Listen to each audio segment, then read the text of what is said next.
In this video, I'm going to talk briefly about ways to take feedback when given. Peer review is a really crucial part of the writing process. And when I say peer review, I don't just mean what you do in class when you read someone else's essay and give them feedback upon it, but I also mean any activity through which you get feedback on your writing. Peer review would be uploading your essay to a review service. It could be taking your essay to the writing lab. It could even be meeting with a teacher to go over some particular points of confusion you might have. As a writer myself, I find getting feedback from other people one of the most important things in helping me grow as a writer. When I get feedback, it typically falls into one of three categories. Some of it, and this is certainly the easiest, is feedback that as soon as I see it, I instantly agree with and I go ahead and change because that makes the most sense. I'm not going to spend much time on this type of feedback.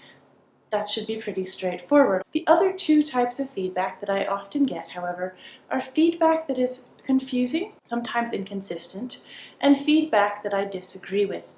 And I imagine that as you get more feedback on your writing throughout your college experience, that your feedback too will occasionally fall into one of these two categories.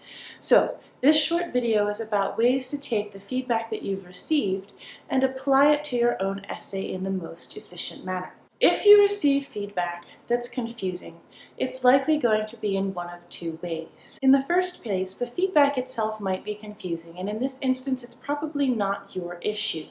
If you don't have a way to ask for clarification, for instance, if you uploaded your essay to a tutoring service, the best thing to do in that case is to take the feedback you received to me or whoever your teacher happens to be, and or to take your feedback to an individual writing tutor, such as the free writing tutors in the Writing Lab here at the university.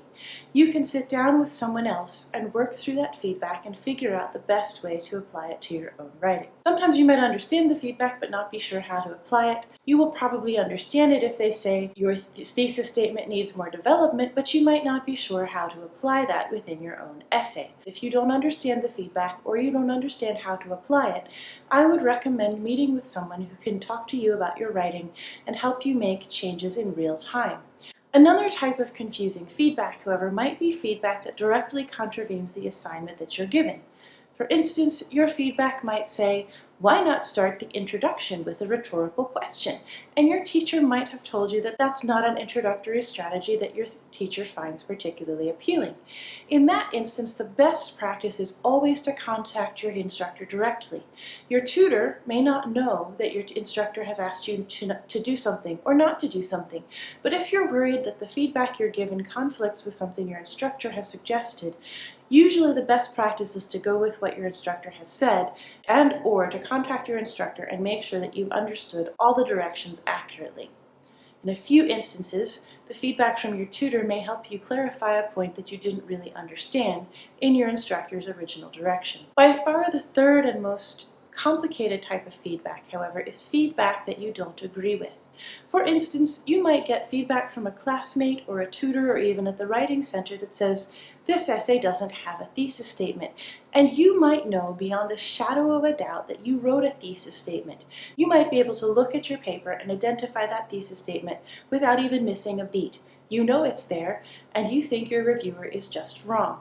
This happens to me often when I'm writing professionally. Someone will suggest that I add something to my writing that I know is already there, whether it's a reference that I've already made, evidence that they think I should have included that I know is also there, or even something structural like a thesis statement or an explanation of a term. In this instance, the important thing to do is to think about why your reviewer has misunderstood what you've written when you know that you've done already what they recommended or asked. The most important thing to think about is how you can fix this so that other readers won't be confused.